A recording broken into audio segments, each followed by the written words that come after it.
జై శ్రీమన్నారాయణ.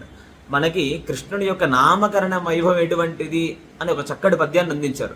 ఏమిటి అనంటే, కృష్ణయ్యని జిహ్వము తానుచ్చరించుచుండా కృష్ణయ్యని బియ్యంన వ్రాసి కేలుతానే కృష్ణ వర్ణుండ బాలండు కృష్ణుడనుచు తీరిపోయెను అని అంటారు. అంటే గరుగుల వారు కృష్ణుడి నామాన్ని ఉచ్చరిస్తూ పలుకుతూ కృష్ణుడి నామాన్ని చక్కగా వేరుతో వ్రాయించారట. అప్పుడు ఓహో నల్లనయ్య కాబట్టి కృష్ణ అని పేరు పెట్టారేమో అని అనుకున్నారు. అయితే అక్కడ జనాలంతా గుమ్మిగూడిపోయి ఏం పేరు పెట్టారా అని కుతూహలంతో ఎదురు చూస్తుంటే కృష్ణ అని చెప్పారట. అప్పుడు పందిరిళ్ల పాటి ఒకటి ప్రాగిపోయే క్షణాన కృష్ణుడనే శబ్ద సృష్టి తానే. క్షణకాలంలో అంతా కూడా కృష్ణుడి నామాన్ని వెళ్ళిపోయి ఆ యొక్క కృష్ణుడైన నామాన్ని శబ్దాన్ని సృష్టించేశారు అందరి నోళ్ళల్లో. చివరిగా ఎక్కడి వరకు చేరిందంటే స్వల్పకాలం ముందు సకల గోలోకము ఆవరించే కృష్ణున్న వాకు. ఎక్కడి దాకా? అన్ని లోకాలు, గోలోక పర్యంతం రాధాదేవి ఉన్నదాకా కృష్ణుడి నామం వెళ్ళిపోయిందట.